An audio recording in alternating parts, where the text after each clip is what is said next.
UGC net की तैयारी कर रहे सारे विद्यार्थियों का अज की क्लास में स्वागत है।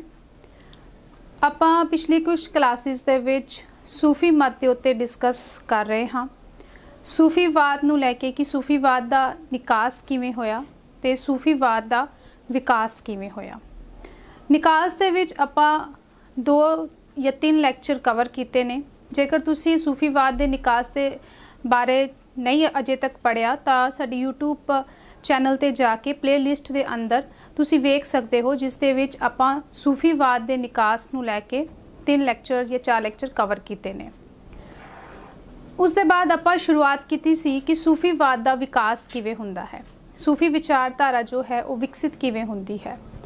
सूफी विचारधारा विकसित होने दे विच आपां गल कर रहे सी कि सूफी जिहड़े फकीर ने जद उन्हां दा निकास होया तो ये सूफी लहर जिहड़ी है, जिहड़े सूफी फकीर ने ये वख-वख देशों दे विच जाके वसे ने, क्योंकि इन्हां दा जाना ईरान और इराक तो निकल के बैजेंस्टाइन की आपां गल कीती सी, पर्शिया की गल कीती सी कि इन्हां देशों दे विचों सूफी लहर जिहड़ी है वो उपजदी है, उपज होंदी है। अरब के देशों के विच सूफी लहर की होंद प्रगट होंदी है और ये जिहड़े सूफी फकीर ने फिर वख-वख देशों के विच जाउंदे ने, क्योंकि उन्हां देशों के विच इन्हां दे उत्ते अत्याचार हुंदे ने।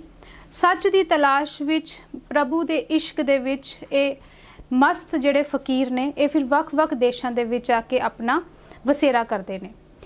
तो जब सूफी लहर का विकास हुंदा है तो सूफी लहर के उत्ते या सूफी कवियों के उत्ते बहुत सारिया लहरां दा, भावें वो भारती लहर है या ईरानी लहर है, बहुत सारिया गल्लां दा, बहुत सारे देशों के अंदर जो विचारधारावां उस समय विकसित सन, उन्हां विचारधारावां दा सूफीवाद के उत्ते प्रभाव पिया है।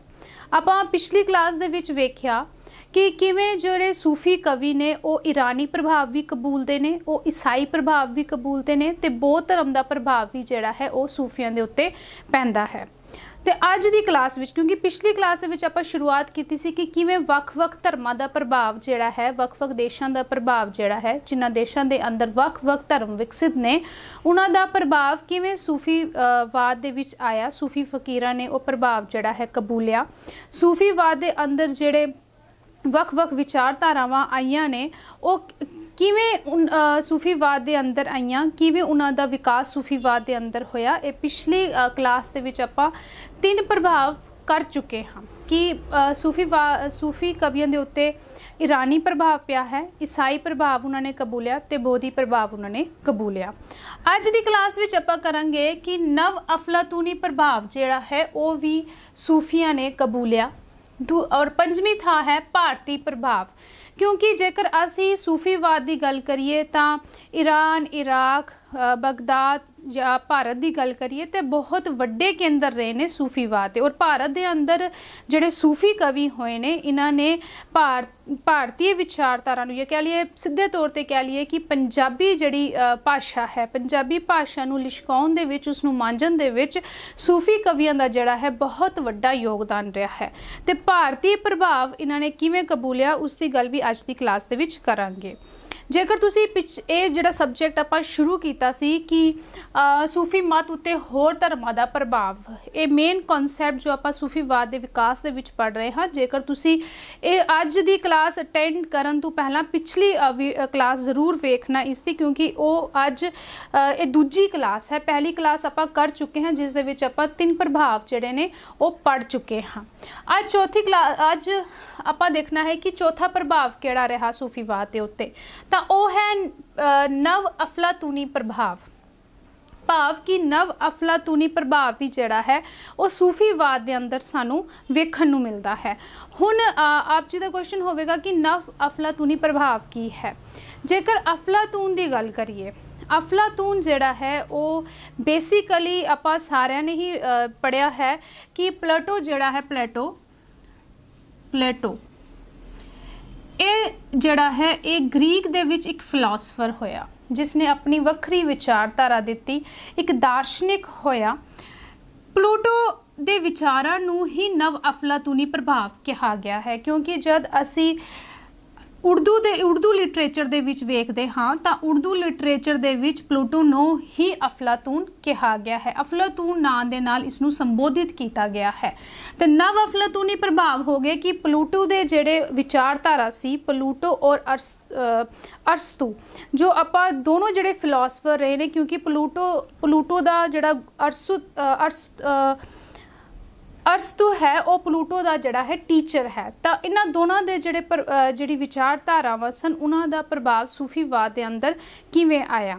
ਹੁਣ ਪਲੂਟੋ ਦੇ ਵਿਚਾਰ, ਕਿਉਂਕਿ ਇੱਕ ਦਾਰਸ਼ਨਿਕ ਸੀ, ਇਸ ਦਾ ਜੇਕਰ ਇਸ ਦੇ ਵਿਚਾਰਾਂ ਦੀ ਗੱਲ ਕਰੀਏ ਕਿ ਇਸ ਦੇ ਵਿਚਾਰ ਕੀ ਸਨ, ਤਾਂ ਇਹ ਦੂਰ ਅੰਦੇਸ਼ੀ ਸੋਚ ਰੱਖਣ ਵਾਲਾ ਸਕਾਲਰ ਹੋਇਆ, ਫਿਲਾਸਫਰ ਹੋਇਆ ਗ੍ਰੀਸ ਦੇ ਅੰਦਰ। ਤਾਂ ਇਸ ਨੇ ਜੇਕਰ ਮੇਨ ਵਿਚਾਰਾਂ ਦੇ ਵਿੱਚ ਆਪਾਂ ਥੋੜ੍ਹਾ ਜਿਹਾ ਡਿਸਕਸ ਇਸ ਨੂੰ ਕਰ ਲਈਏ ਤਾਂ ਇਸਨੇ ਕਿਹਾ ਕਿ ਰਾਜਾ ਇੱਕ ਸ਼ਾਸਕ ਉਹੀ ਹੋਣਾ ਚਾਹੀਦਾ ਹੈ ਕਿ ਜਿਸ ਦੀ ਦੂਰ ਅੰਦੇਸ਼ੀ ਸੋਚ ਹੋਵੇ। ਮਤਲਬ ਸ਼ਾਸਕ ਇੱਕ ਪੋਲੀਟੀਕਲ ਲੀਡਰ समाज के अंदर ਉਹੀ ਹੋਣਾ ਚਾਹੀਦਾ ਹੈ ਜੋ ਦੂਰ ਅੰਦੇਸ਼ੀ ਸੋਚ ਰੱਖਦਾ ਹੋਵੇ, ਜਿਸ ਦੇ ਜਿਹੜੇ ਆਦਰਸ਼ ਨੇ ਉਹ ਬੜੇ ਉੱਚੇ ਹੋਣ। ਇਸ ਤਰ੍ਹਾਂ ਇਸ ਦੇ ਜਿਹੜੇ ਵਿਚਾਰਧਾਰਾਵਾਂ ਸਨ, ਵੱਖ-ਵੱਖ ਖਿੱਤਿਆਂ ਨੂੰ ਲੈ ਕੇ ਇਸਨੇ ਆਪਣੇ ਵੱਖ-ਵੱਖ ਵਿਚਾਰਧਾਰਾਵਾਂ ਦਿੱਤੀਆਂ। ਚੰਗੇ ਸਮਾਜ ਦਾ ਨਿਰਮਾਣ ਕਰਨ ਦੇ ਵਿੱਚ ਇਸ ਦੀ ਵਿਚਾਰਧਾਰਾਵਾਂ ਜਿਹੜੀਆਂ ਨੇ ਉਹ ਕਾਫੀ ਪ੍ਰਭਾਵਸ਼ਾਲੀ ਰਹੀਆਂ। ਤਾਂ ਪਲੂਟੋ ਦੇ ਜਿਹੜੇ ਵਿਚਾਰ ਨੇ ਉਹਨਾਂ ਦਾ ਸਿੱਧਾ ਅਸਰ ਜਿਹੜਾ ਹੈ ਉਹ ਸੂਫੀਵਾਦ ਦੇ ਉੱਤੇ ਵੀ ਸਾਨੂੰ ਵੇਖਣ ਨੂੰ ਮਿਲਦਾ ਹੈ। ਹੁਣ ਕਿਵੇਂ ਮਿਲਦਾ ਹੈ? ਜੇਕਰ ਅਸੀਂ ਗੱਲ ਕਰੀਏ ਤਾਂ 800 ਤੋਂ ਲੈ ਕੇ 860 ਈਸਵੀ ਦੇ ਜਿਹੜੇ ਵਿਚਾਲਾ ਇਹ ਜਿਹੜਾ ਸਮਾਂ ਰਿਹਾ, ਇਸ ਦੇ ਵਿੱਚ ਇਸ ਸਮੇਂ ਦੇ ਅੰਦਰ ਜਿਹੜਾ ਸੂਫੀਵਾਦ ਦੇ ਉੱਤੇ ਨਵ ਅਫਲਾਤੂਨੀ ਪ੍ਰਭਾਵ ਸਾਨੂੰ ਵੇਖਣ ਨੂੰ ਮਿਲਦੇ ਨੇ। ਹੁਣ ਪਲਾਟਨਿਸ ਇਸ ਦਾ ਹੀ ਜਿਹੜਾ ਇਸ ਦਾ ਸ਼ਾਰਟ ਨਾਮ ਹੈ, ਬੇਸਿਕਲੀ ਇਸ ਦਾ ਪੂਰਾ ਨਾਮ ਜਿਹੜਾ ਹੈ ਉਹ ਪਲੈਟਨਿਸ ਹੈ। ਇਸ ਦਾ ਹੀ ਜੀਵਨੀਕਾਰ ਹੋਇਆ ਹੈ, ਜਿਸਨੇ ਇਸ ਦੇ ਉੱਤੇ ਜੀਵਨੀ ਲਿਖੀ, ਇਸ ਦਾ ਜੀਵਨੀਕਾਰ ਹੋਇਆ ਪੋਰਫੈਰੀ। ਪੋਰਫੈਰੀ ਜਿਹੜਾ ਹੈ ਉਹ ਆਪ ਲਿਖਦਾ ਹੈ, ਜਦ ਉਹ ਪਲੂਟੋ ਦੀ ਜੀਵਨੀ ਲਿਖਦਾ ਹੈ, ਉਸਦੀ ਬਾਇਓਗ੍ਰਾਫੀ ਲਿਖਦਾ ਹੈ, ਤਾਂ ਉਸ ਬਾਇਓਗ੍ਰਾਫੀ ਦੇ ਅੰਦਰ ਉਹ ਲਿਖਦਾ ਹੈ ਕਿ ਜਿਹੜਾ ਪਲੂਟੋ ਹੈ ਉਹ ਆਪ ਜਿਹੜਾ ਹੈ ਈਰਾਨ ਆਇਆ ਸੀ। ਭਾਵ ਕਿ ਪਲੂਟੋ ਜਿਹੜਾ ਹੈ ਉਹ ਈਰਾਨ ਜਾਂਦਾ ਹੈ, ਔਰ ਪਲੂਟੋ ਈਰਾਨ ਜਦ ਜਾਂਦਾ ਹੈ ਤਾਂ ਆਪਾਂ ਸਾਰੇ ਹੀ ਜਾਣਦੇ ਹਾਂ ਈਰਾਨ ਜੋ ਹੈ ਉਹ ਸੂਫੀਵਾਦ ਦਾ ਇੱਕ ਬਹੁਤ ਵੱਡਾ ਕੇਂਦਰ ਰਿਹਾ। ਤਾਂ ਪਲੂਟੋ ਜਦ ਈਰਾਨ ਜਾਂਦਾ ਹੈ ਤੇ ਉਸ ਦੇ ਜਿਹੜੇ ਪ੍ਰਭਾਵ ਨੇ ਉਸ ਸਮੇਂ ਉੱਥੇ ਦੇ ਸੂਫੀਆਂ ਉੱਤੇ ਪੈਂਦੇ ਨੇ। ਹੋਰ ਇੱਕ ਥਾਂ ਹੋਰ ਕਿਹਾ ਗਿਆ ਹੈ ਕਿ ਜਿਹੜਾ ਸਵੇ ਪ੍ਰਕਾਸ਼ उन प्रभाव किहड़े सूफीवाद के अंदर सानू वेखण नूं मिले कि प्लूटो की विचार धारावां जिहड़ियां ने, प्लूटो के जिहड़े विचार ने, किहड़े विचार सूफिया ने अपनाए। तो उस दे विच गल आउंदी है सवे प्रकाश की, सौंदर्य की। ये दो जिहड़े सिद्धांत ने ये कहंदे ने कि ये दोनों सिद्धांत जिहड़े ने प्लूटो तो सूफिया ने अपनाए ने। सवै प्रकाश की अपने अंदर जिहड़ा है सच नूं जगाउणा, अपने अंदर दी पछाण करना, ते दूजा कि परमात्मा नूं इस सृष्टि दे अंदर जिहड़ा है वो वेखना कि परमात्मा जिहड़ा है वो संसार दे हर कोने दे विच, इस प्रकृति दे हर कण कण दे विच जिहड़ा परमात्मा है वो समाया होया है। परमात्मा दे सौंदर्य दी शलाघा करना, उसकी उस्तत करना, प्रकृति नूं उसका ही स्वरूप मनना, ये सारियां जिहड़ियां गल्लां ने प्लूटो दे विचार जिहड़े ने ये दोवें सिद्धांत जिहड़े ने ये सूफीवाद दे अंदर ये मन्निया जा रहा है कि ये प्लूटो दे सिद्धांत सूफीवाद दे अंदर सानू वेखण नूं मिलदे ने। तां ये सी चौथा कि नव अफलातूनी प्रभाव भी जिहड़ा है वो सूफी कवियां ने कबूले ने। उसके बाद जो मेन जो कि जिस दे विचों सानू क्वेश्चन भी आ सकता है, क्योंकि मैक्सीमम जिहड़ा साडा लिंक है वो भारतीय प्रभाव दे नाल है।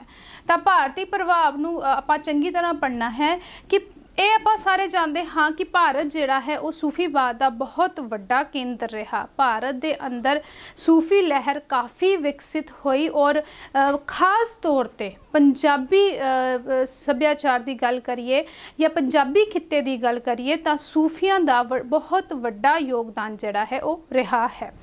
तो 10वीं सदी के अंत तक स्कॉलर्स का यह मनना है कि 10वीं सदी के अंत तक जिहड़े है सूफी कवि सन वो भारत के अंदर आना शुरू हो गए सन, या कह लीए 11वीं सदी के विच जिहड़े सूफी फकीर ने वो भारत के अंदर एंटर होंदे ने।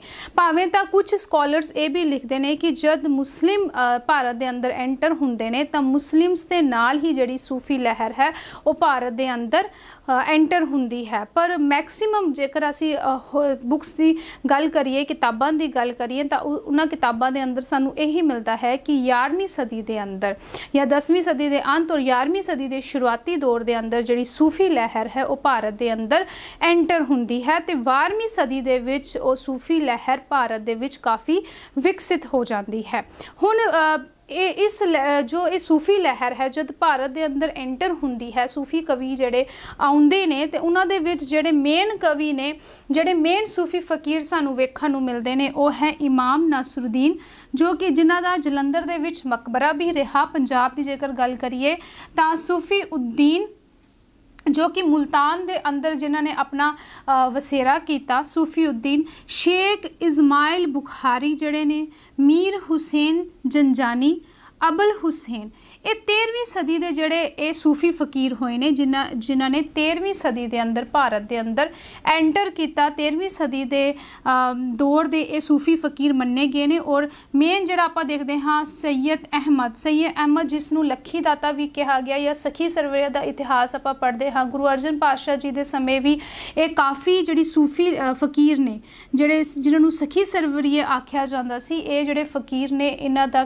काफ़ी विकास होया, क्योंकि किधरे ना किधरे जेकर असी सखी सरवरिया की गल करिए तो गुरु अर्जन देव पातशाह की शहादत के पिछे बहुत वड्डा कारण जड़ा है वो ये जड़ा लहर है, सूफी लहर है, किधरे ना किधरे वो इस गुरु अर्जन देव पातशाह की शहादत नूं भी टच करती है, भावें वो एक वखरा इतिहास है।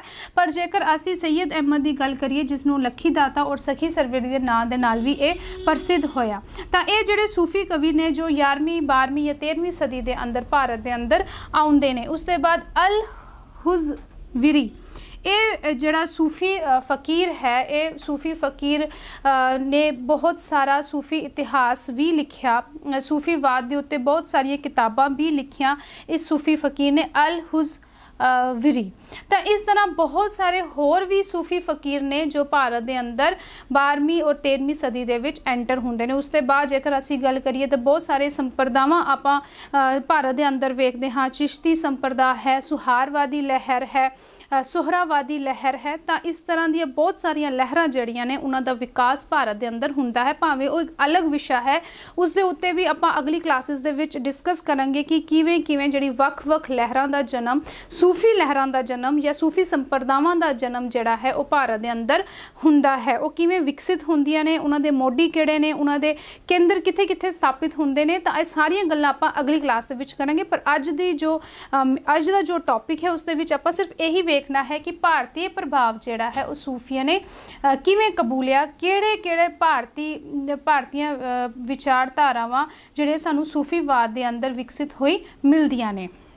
तो ये कुछ सूफी कवि ने जिन्होंने भारत के अंदर एंटर किया। हुण जेकर असी इस चीज़ नूं वेखीए कि भारतीय परंपरावां या भारतीय विचारधारा या भारतीय प्रभाव जिहड़ा है वो सूफे दे अंदर सानू किवें वेखण नूं मिलदा है, मतलब किहड़े प्रभाव जिहड़े ने सूफियां ने कबूले ने।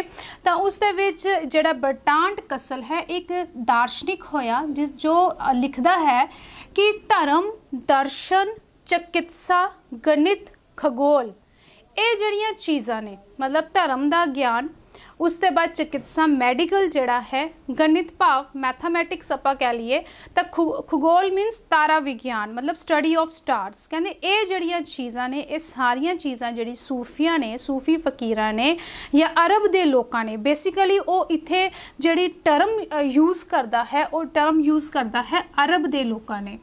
तो अरब दे विच आपां जानते हाँ कि अरब तो ही सूफीवाद का जो निकास होया।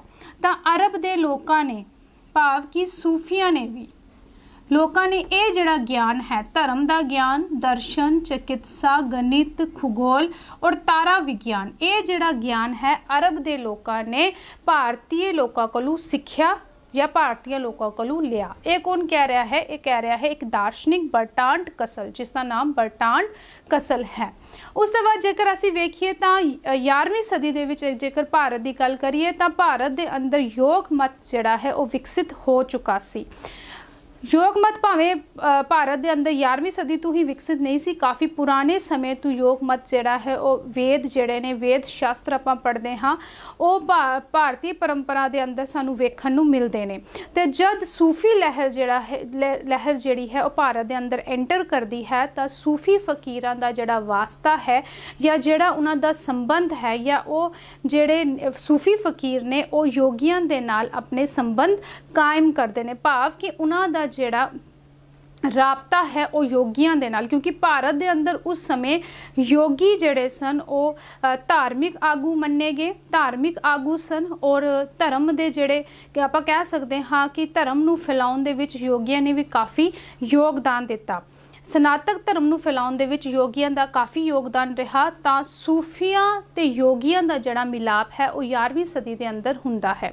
तो जद सूफी फकीर जिहड़े ने वो योगियां दे संपर्क दे विच आउंदे ने तां योगियां दी बहुत सारियां चीज़ां कह लईए भारतीय परंपरा नूं सूफी फकीर जिहड़ा है वो अपनाउंदे ने। योगियां दी परंपरा भाव कि भारतीय प्रभाव जिहड़ा है वो सूफी फकीर कबूलदे ने। हुण किस तरह दा भारतीय प्रभाव जिहड़ा है वो सूफी फकीरां ने कबूलिया तां वो आपां अगे डिस्कस कर रहे हाँ। अल बैरूनी जो है ये लिखता है, जिसने अल बैरूनी जो है ये एक इतिहासकार होया जिसने सूफीवाद के उत्ते लिखिया और जिसने नाल ही पतंजलि जो कि पतंजलि का जो योग सूत्र है उसका भी इसने अनुवाद किया सी। तां अल बैरूनी जो लिखता है वो ये लिखता है कि सूफिया ने जो आत्मा का सिद्धांत है, आत्मा का सिद्धांत सूफिया ने योग मत तो ग्रहण किया है। आत्मा का सिद्धांत की है कि जिवें योग मत के अंदर मनिया जाता सी कि आत्मा नू जानन तो बाद ही जड़ा है वो परमात्मा दे नाल राबता कायम हो सकता है, भाव कि आत्मा ही जड़ी है वो सानू परमात्मा तक पहुँचा सकती है। तो सूफियां दा भी यही सिद्धांत रहा। सूफी जड़े सन उस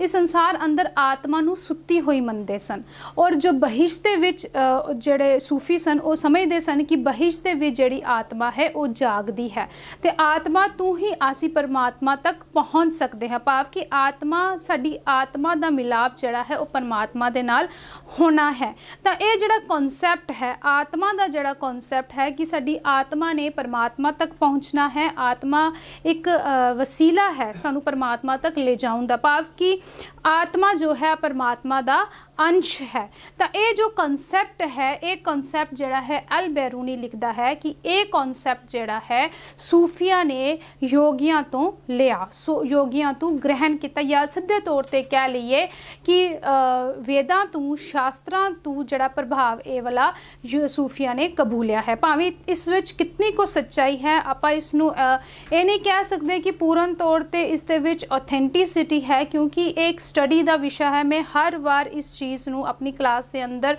आप जी नाल डिस्कस करती हाँ कि जो आपां किताबां दे विच लिखिया है वही आप दे नाल साझा कर रहे हैं। भावें ये बहुत सारे कॉन्सैप्ट भावें हिस्टरी नूं लै लीए या फिलॉसफी नूं लै लीए, बहुत सारे कॉन्सैप्ट जिहड़े ने वो अज भी स्टडी मंगते हैं, अज भी स्टडी का जिहड़ा है वो खेत्र बने हुए ने।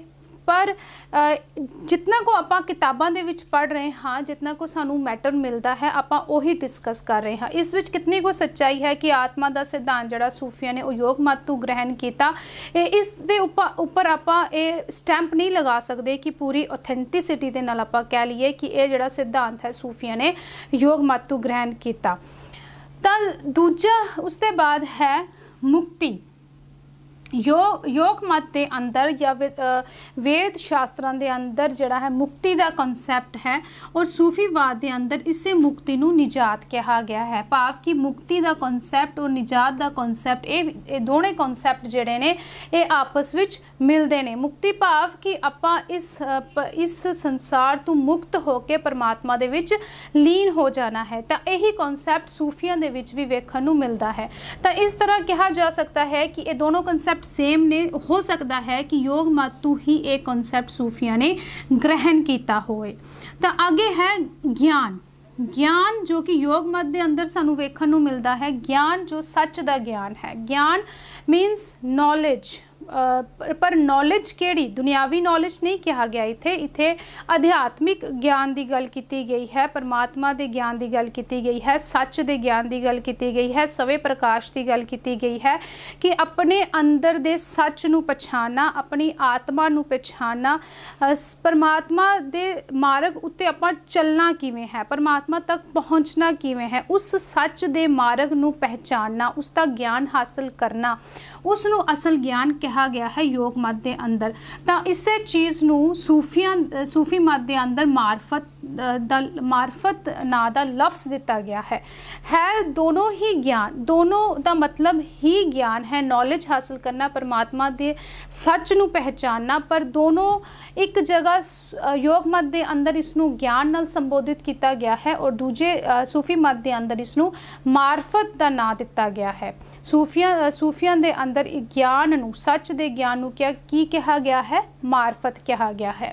उस दे बाद है सच। हुण जेकर असीं इत्थे गल करिए तो इत्थे परमात्मा दे सच की पहचान जिवें आपां इत्थे कह चुके हाँ, सच की है। हुण इत्थे ज्ञान की गल की गई, ज्ञान भाव कि परमात्मा दा ज्ञान, परमात्मा दे सच की पहचान। हुण इत्थे सच है, सच कौन है इस दुनिया के अंदर, सच की है, सच तो भाव परमात्मा, क्योंकि हर चीज़ नाशवान है, हर चीज़ ख़त्म होने वाली है, कोई भी चीज़ इस दुनिया के अंदर सच नहीं है सिवाय परमात्मा तो। परमात्मा ही सच है जिसने सदीवी रहना है।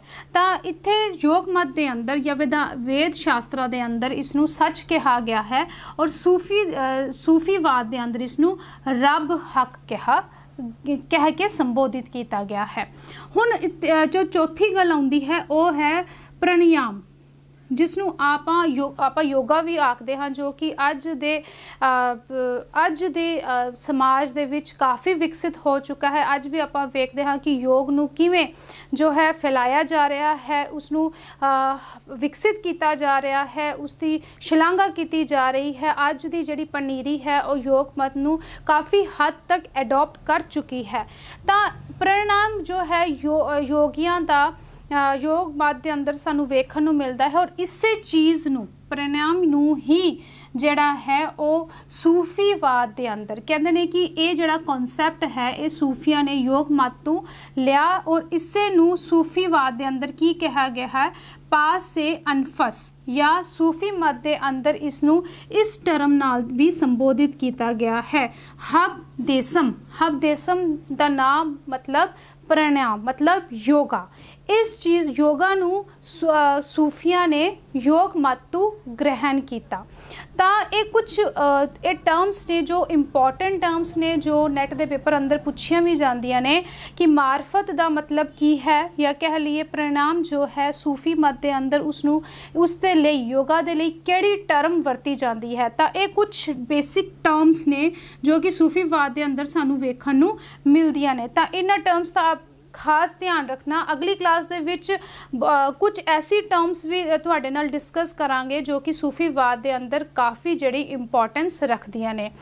तो उसके बाद अगला जो कॉन्सैप्ट अडॉप्ट किया जो कि इतिहासकारां दा मनना है कि भारतीय प्रभाव जो है वो सूफियां दे उत्ते पिया, वो है कि योग मत के अंदर एक ये मनिया जाता सी कि योग मत के अंदर जिहड़े योगी सन वो की करते सन कि वो शराब का सेवन करके या नशियां का सेवन, वो मनते सन कि जब नशियां का वो सेवन कर लेंदे ने तो नशियां का सेवन करन तो बाद उन्हां दे अंदर एक अलग ही मस्ती आ जाती है। तो उस मस्ती दे विच झूमदे होए उन्हां दा जिहड़ा दसम द्वार है जो जिसनूं वो दिमाग के अंदर मनते ने कि दसम द्वार उस मस्ती दे विच उन्हां दा दसम द्वार खुलदा है और उस दसम द्वार दे राही जिहड़े है वो परमात्मा दे नाल मिलदे ने।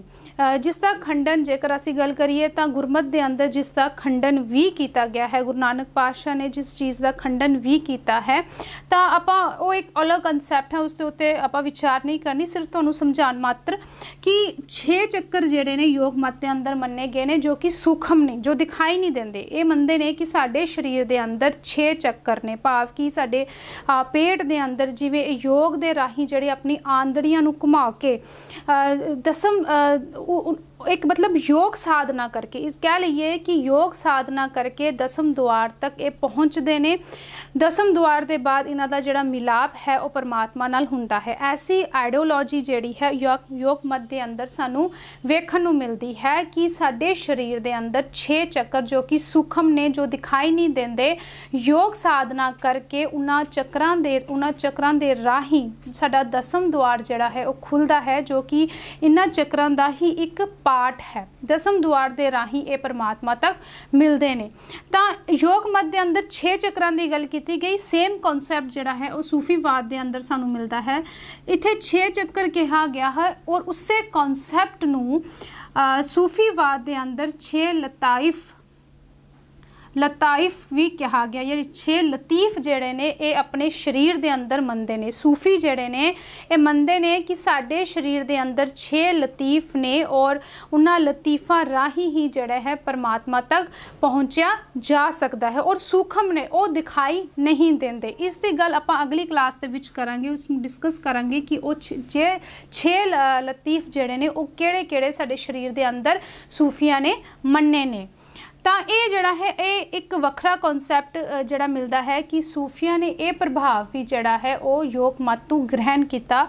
केड़ा प्रभाव कि जड़े वो 6 लतीफ मनते ने वो योग मत का ही कॉन्सैप्ट है जिसनों योग मत के अंदर 6 चक्कर मनिया गया है।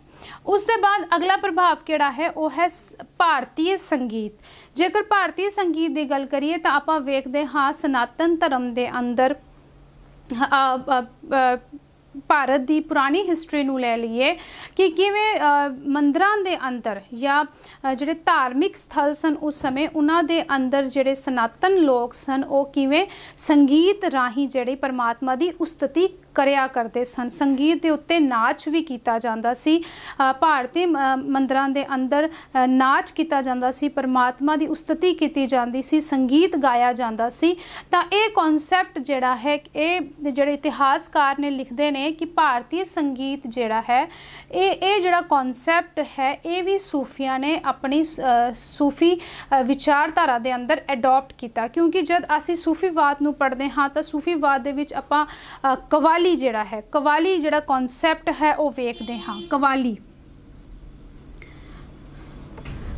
की है बेसिकली ये भी संगीत है। इस संगीत दे विच परमात्मा की उस्तति की जाती है। आपां जिहड़ा अज काफ़ी विकसित हो चुका है सोशल मीडिया के उत्ते आपां वेखदे हाँ किवें कवालियां जिहड़ियां वो गाई जांदियां ने, किवें कवाली गाउंदे होए जिहड़े वो सूफी ने या जिहड़े कवाली गाउंदे ने वो किवें परमात्मा दे उस्तति करते हुए उसदे विच मस्त हो जाते हैं और इन्हां कवालियां दे उत्ते नाच भी किया जाता है। अज भी जेकर असी अरब देशों की गल करिए तो उत्थे नाच भी किया जाता है। एक अलग तरह का नाच हुंदा है और वो नाच परमात्मा दे विच बिल्कुल लीन होके किया जाता है। मतलब अपने आप नूं पूरा परमात्मा दे विच लीन कर दिता करके वो नाच किया जाता है।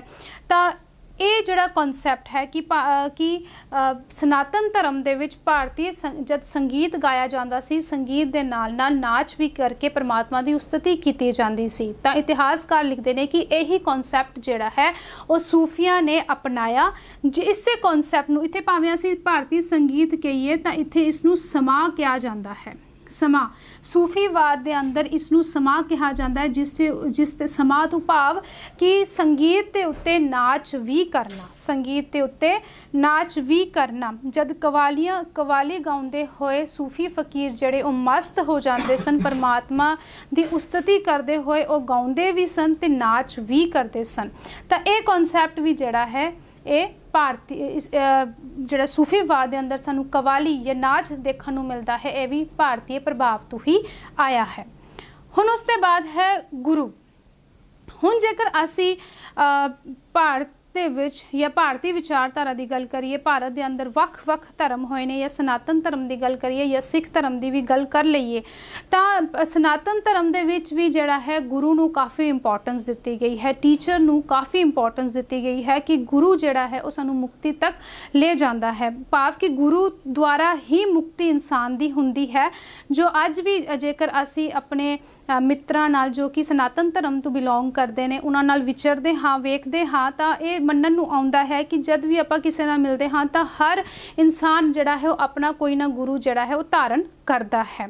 ਤਾਂ ਗੁਰੂ ਧਾਰਨ ਕਰਨ ਦਾ ਕਨਸੈਪਟ ਕੀ ਹੈ, ਕਿਉਂਕਿ ਸਮਝਿਆ ਜਾਂਦਾ ਹੈ ਸਨਾਤਨ ਧਰਮ ਦੇ ਅੰਦਰ ਜੇਕਰ ਜੋ ਇਨਸਾਨ ਗੁਰੂ ਧਾਰਨ ਨਹੀਂ ਕਰਦਾ ਉਸ ਦੀ ਮੁਕਤੀ ਨਹੀਂ ਹੁੰਦੀ, ਭਾਵ ਕਿ ਉਹ ਪਰਮਾਤਮਾ ਤੱਕ ਨਹੀਂ ਪਹੁੰਚ ਸਕਦਾ। ਤਾਂ ਗੁਰੂ ਜਿਹੜਾ ਹੈ ਉਹ ਇਨਸਾਨ ਦੀ ਜ਼ਿੰਦਗੀ ਦੇ ਵਿੱਚ ਬਹੁਤ ਵੱਡੀ ਇੰਪੋਰਟੈਂਸ ਜਿਹੜਾ ਹੈ ਉਹ ਰੱਖਦਾ ਹੈ, ਕਿਉਂਕਿ ਜੇਕਰ ਅਸੀਂ ਸਿੱਖ ਧਰਮ ਦੀ ਵੀ ਗੱਲ ਕਰੀਏ, ਸਨਾਤਨ ਧਰਮ ਦੀ ਗੱਲ ਨਾ ਕਰਦੇ ਹੋਏ ਸਿੱਖ ਧਰਮ ਦੀ ਵੀ ਗੱਲ ਕਰੀਏ, ਤਾਂ ਸਿੱਖ ਧਰਮ ਦੇ ਅੰਦਰ ਵੀ ਗੁਰੂ ਨੂੰ ਜਿਹੜਾ ਹੈ ਬਹੁਤ मतलब एक वसीला मनिया गया है कि गुरु द्वारा ही जड़ा असी परमात्मा तक पहुँच सकते हाँ। गुरु ही सानू सच की राह उत्ते तोड़ सकता है, गुरु ही साडे अंदर स्वै प्रकाश कर सकता है, गुरु ही सानू विकारां तो कढ़ के जड़ा है सच के मार्ग उत्ते तोड़ सकता है। तो ये जड़ा गुरु का कॉन्सैप्ट है जो कि सानू भारतीय परंपरा के अंदर वेखण नू मिलता है।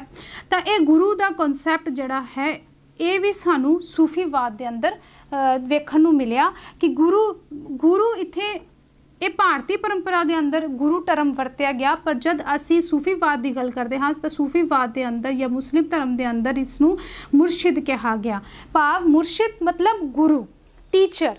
तो मुर्शिद जड़ा है वो सूफीवाद के अंदर काफ़ी इंपॉर्टेंस रखता है। गुरु धारना जड़ा है सूफी विचारधारा का एक अहम अंग है। तो ये गुरु का कॉन्सैप्ट भी ये मनिया जा रहा है कि मुर्शिद का जो कॉन्सैप्ट है भारतीय परंपरा तो ही सूफिया ने अडॉप्ट किया है।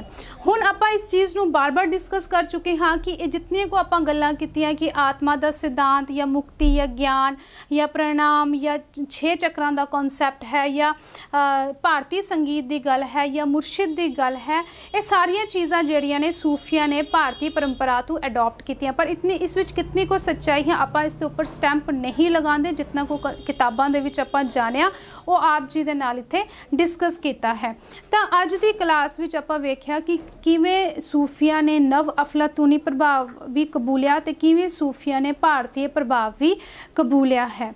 तो अगली क्लास दे विच ये वेखांगे, क्योंकि बहुत सूफीवाद में पहले भी गल कर चुके हैं बहुत वड्डा कॉन्सैप्ट है, ज्यों ज्यों इसनूं समझण दी कोशिश करते हाँ त्यों त्यों ये होर वास्ट हुंदा जांदा है। इस दे विच अजे बहुत सारिया चीज़ां रह गईयां ने, भावें आपां निकास भी कर लिया है, विकास भी कर लिया, पर इस दे विच होर भी बहुत सारिया चीज़ां ने, जिवें कि सूफीवाद दे अंदर सानूं बहुत सारी टर्म्स मिलदियां ने कि सूफियां दे विच किवें वख-वख जिहड़ी टर्म्स ने वो यूज़ कीती गई ने। तो वो टर्म्स भी आपां वेखांगे किहड़ियां टर्म्स जिहड़ियां ने यूज़ कीते गए ने जो कि नैट दे पेपर दे लई भी काफ़ी इंपॉर्टेंस रखदियां ने। उस दे बाद सूफीवाद दे अंदर ही जद असी भारतीय परंपरा प्रभाव की गल करते हाँ तो भारत के अंदर जब सूफी लहर विकसित होती है तो भारत के अंदर बहुत सारिया जी सूफी संप्रदावां ने उन्हों का भी जन्म होंदा है। वो किहड़ियां संप्रदावां सन, कित्थे कित्थे उन्हों दे केंद्र स्थापित हुए, ये सारिया गल्लां जिहड़ियां आपां अगली क्लास दे विच डिस्कस करांगे। अज दी क्लास लई धन्नवाद।